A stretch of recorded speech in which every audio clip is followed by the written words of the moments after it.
course, I'm very proud of where my mom came from, basically where I came from in Mountain Province. And it's always good to highlight the fact po na nga, di ba, indigenous tayo, kan ura edan tayo Hong Kong, kat agkakadwa tayo pailan ba. In relation po, di malanak lang actually. Siyempre kahit kung ipakita ko tayo support kami, ay opisina ito yung Hong Kong, kan tinaga na is Philippine Trade and Investment Center. Ije ruwat ti Pilipinas, the DTI, Department of Trade and Industry, tinaga na is Philippine Trade and Investment Center. So the jurisdiction dito yung opisina tayo is Hong Kong and Macau.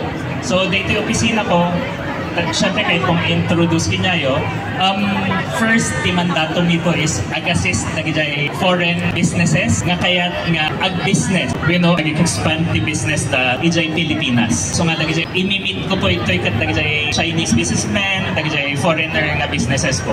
Secondly, siyempre nagijay produkto tayo po mula ijay Pilipinas nga kaya nga maion nag-ito Hong Kong kan Macau. So the example po at the isang area ijay welcome marketplace nga mailaklako dagiti Filipino products. So in relation po yung magamit lang ni RD Juliet, syempre coming from Mountain Province, syempre kaya kumad po nga mai-highlight kan maamuan dagito yung foreigners and Hong Kongers dagito yung produkto nga galing kinya tayo. Iso nga iso ti may isang ipra-project ni RD nga Juliet, EJ Car nga as much as possible may iunag tayo kumaitoy dagiti coffee mula EJ Pilipinas.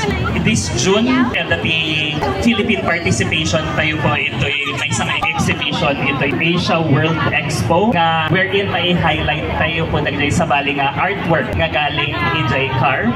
So hopefully makabisita kayo po amukan ada yung paset ada pagka-gastos na no paapalidjay nga hopefully ma-ited yun ay support tayo. So basically tayo may sapay po nga participation tayo is at the Philippine participation tayo ito Food Expo.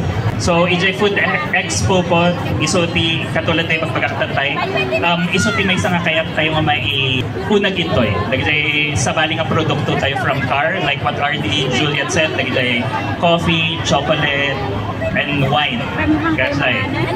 And of course dagiti breakfast items. So i-highlight tayo po dagiti into Food Expo. Adamat po ti may sapay nga participation tayo ti In Style, which is nagijay accessories man nga pangbalay nga made from everywhere in the Philippines and some would be from car lang. So hopefully may interview po tayo support tayo. Ang amin nga impormasyon nga kailangan nyo po in relation to the Philippine Trade and Investment Center at bali nyo may check ijay Facebook account, may Instagram account, may LinkedIn nga account.